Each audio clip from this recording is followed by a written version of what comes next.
Hello viewers, welcome to my YouTube channel. Get ready for heart-touching stories. Don't forget to subscribe and let's begin. The call came on a Tuesday afternoon, which was already a bad omen. My son Daniel only called on Tuesdays when something was wrong. Saturdays were for good news, a promotion, a fishing trip invitation, his daughter's school recital. Tuesdays were for problems. I was on the back porch, watching the November sky fold itself into shades of gray, a cup of coffee going cold in my hand. When his name lit up my phone screen, I felt the familiar tightening in my chest, not panic exactly, more like bracing. The way you brace before a door swings open in a storm. "Hey, Dad," he said. His voice had that particular flatness to it, the one he'd worn since he was 15 and trying to ask me something he already suspected I'd say no to. "Daniel," I said. "What's going on?" There was a pause, theatrical, I thought, even then. "So Melissa and I have been talking." Melissa, his wife of 7 years, a perfectly fine woman who had, over the course of those 7 years, slowly and methodically reorganized every aspect of my son's life, including, it seemed, the emotional real estate of his backbone. "Okay," I said carefully. "Sister Joanna needs a place to stay." Another pause. "She's going through a divorce. It's been really hard on her." I had met Joanna exactly 4 times. Twice at Daniel and Melissa's wedding events, once at Thanksgiving 3 years ago, and once at a birthday party where she had spent the entire evening loudly explaining why her ex-husband was a monster while consuming most of a bottle of Pinot Grigio by herself. She was 34, had no children, and worked in what she described as brand consulting, which seemed to mean she posted things on Instagram for small businesses. "That's unfortunate," I said, which was generous. "Yeah, so the thing is, they need more space. Their apartment is only 2 bedrooms, and with Joanna coming, it's going to be really cramped." I waited. I could already feel the shape of the conversation forming, the way you can see the outline of furniture under a drop cloth. "We found this house," Daniel said. "In Maplewood, 3 bedrooms, nice yard, good school district for when we eventually." He cleared his throat. "It's a really great opportunity, Dad." "That sounds like something you and Melissa need to discuss with your bank," I said. The silence that followed was longer this time. "Thing is, Dad, we're a little short on the down payment." And there it was, the drop cloth pulled back. I should give you some background on my financial situation because context matters. I am 63 years old. I retired from 31 years as a structural engineer 2 years ago, largely because my knees had opinions about scaffolding that I was no longer willing to argue with. I have a pension, modest savings, and the house I have lived in for 26 years, the same house where Daniel grew up, where his mother and I raised him, where she died 6 years ago after a brief and merciless battle with pancreatic cancer. I am not wealthy. I am comfortable, which is a word that means you've earned the right to stop worrying every single day, but you haven't earned the right to stop thinking. My retirement had been carefully planned. Margaret, my wife Daniel's mother, had been the financial mind of our household. She kept spreadsheets the way other women kept journals.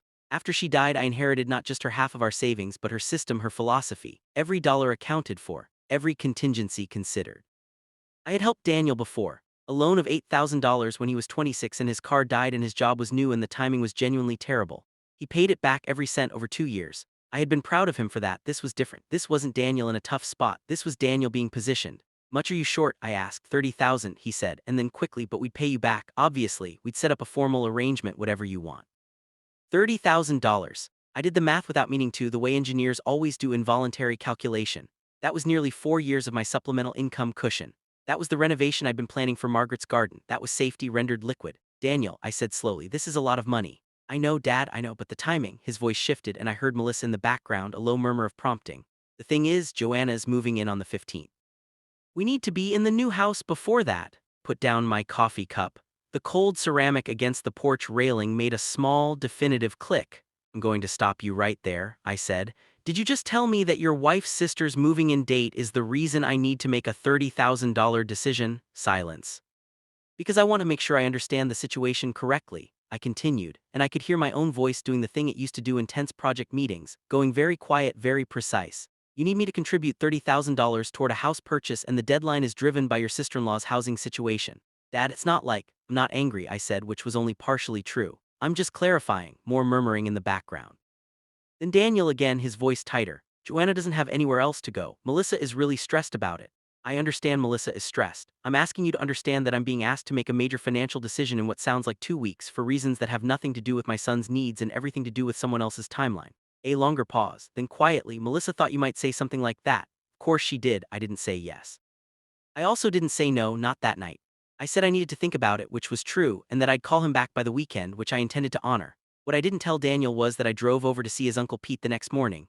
Pete is my younger brother by 4 years, a retired high school principal who has spent his post-career years cultivating an impressive vegetable garden and an even more impressive ability to cut through nonsense. He was married for 38 years to a woman named Carol who tolerated absolutely nothing from absolutely nobody, and some of that had rubbed off on him. I sat at his kitchen table and told him the whole story. Pete listened the way he always listened, completely still, coffee cup held in both hands, eyes steady. When I finished, he was quiet for a moment. "Me ask you something," he said. "When Joanna moves into their apartment, what's your son's daily life look like?" I thought about it. Crowded. Stressful, probably. Right, so whose problem is he actually solving? I looked at him. "He's solving Melissa's problem," Pete said. "And Melissa's problem is that her sister needs help, which is a fine and human problem to have. But the solution, the house, the down payment, the whole package, that solution costs $30,000 that belongs to you. Not to Melissa, not to Joanna, to you. I know that. You." Pete set down his coffee. "Because you drove over here at 8 in the morning, which tells me part of you is already trying to figure out how to say yes." I didn't answer because he wasn't wrong. "You and Margaret worked your whole lives for that money," Pete said. "Margaret didn't get the chance to spend any of it. You've been living like you're saving it for something, and I think part of you feels guilty for still being here to save it." He paused. "I'm not trying to be harsh, I'm trying to be honest." He was being both. I spent 3 days thinking. I made lists. Margaret had taught me that too. Pros in one column, cons in the other, what I could afford, what I couldn't recover from, what the money actually meant. On the third day I called Daniel. "Thought about it," I said, and he was trying to sound casual. He was bad at it. "I'm not going to give you $30,000, I said, "but I want to explain why, and I need you to actually listen." A small sound on his end. I pressed on. "I'm 63 years old. I have a pension and savings that need to last me potentially 30 more years, possibly more. I've already helped you once when you genuinely needed it, and I was glad to do it. This is different. You don't need this house, you want it. There's nothing wrong with wanting it, but it's not an emergency. Joanna is not my responsibility," I said gently but clearly. "I feel for her situation. Divorce is painful, needing help is human, but her moving timeline is not a reason for me to make a financial decision I'm not comfortable with. That's not cruelty, Daniel, that's just the truth." Quiet. "I also want to say something harder," I continued. "I love you. I have loved you since before you were born, and I will love you until I stop breathing. But I've noticed over the last few years that some of the requests that come my way have Melissa's fingerprints on them in ways that make me think you're sometimes delivering news you didn't generate yourself. I don't want to fight about that. I'm not attacking Melissa. But I am asking you, is this what you want? Did you want to call me and ask for this?" The silence this time was different, softer, uncertain. "I don't know," Daniel finally said, and his voice cracked on the last word in a way that broke my heart open a little. "That's okay," I said. "It's okay to not know." We talked for another hour. The longest conversation we'd had in years, real talking, without the careful choreography of managed family interactions. He told me he felt squeezed. He told me that he loved Melissa, but that Melissa's family, which was large and loud and perpetually in crisis, consumed enormous amounts of their energy. He told me he was tired. I told him I understood.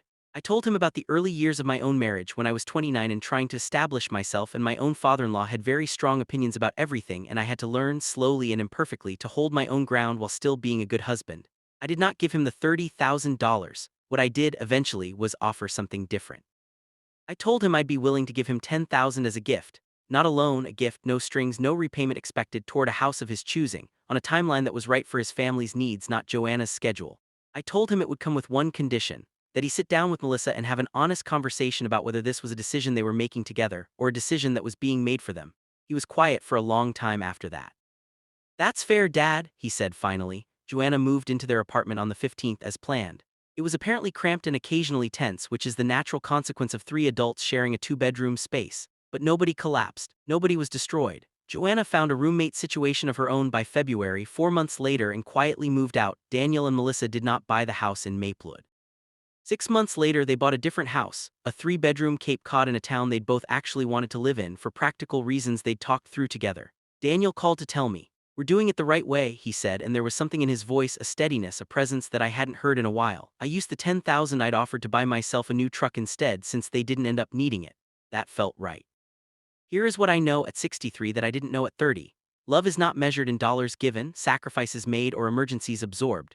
Love is also the steadiness of holding a boundary and making someone work through their own life, rather than funding your way around it. Margaret would have agreed with me. She was, if anything, sharper about these things than I ever was. She used to say that helping someone avoid a hard thing is not the same as helping them. I thought about her a lot during those 3 days of thinking. I thought about how hard she worked, how carefully we built what we had, and how insulted she would have been at the idea of that work being dissolved in 2 weeks because someone's sister needed an apartment.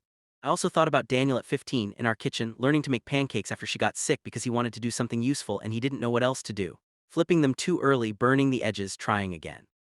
Getting it right by the third one. He was still that kid, just with more people in his kitchen now, not all of whom were teaching him what he needed to know. That Tuesday call was 18 months ago. Daniel and I talk more now than we have in years, actual talking, not reporting. He comes over some Saturdays, we watch football, we argue about the right way to grill a pork chop. Sometimes he asks for advice and I give it, and sometimes he doesn't take it, which is exactly how it should be. He never brought up the 30,000 again, neither did I. Some conversations close themselves eventually. You just have to be patient enough and firm enough to wait for the door.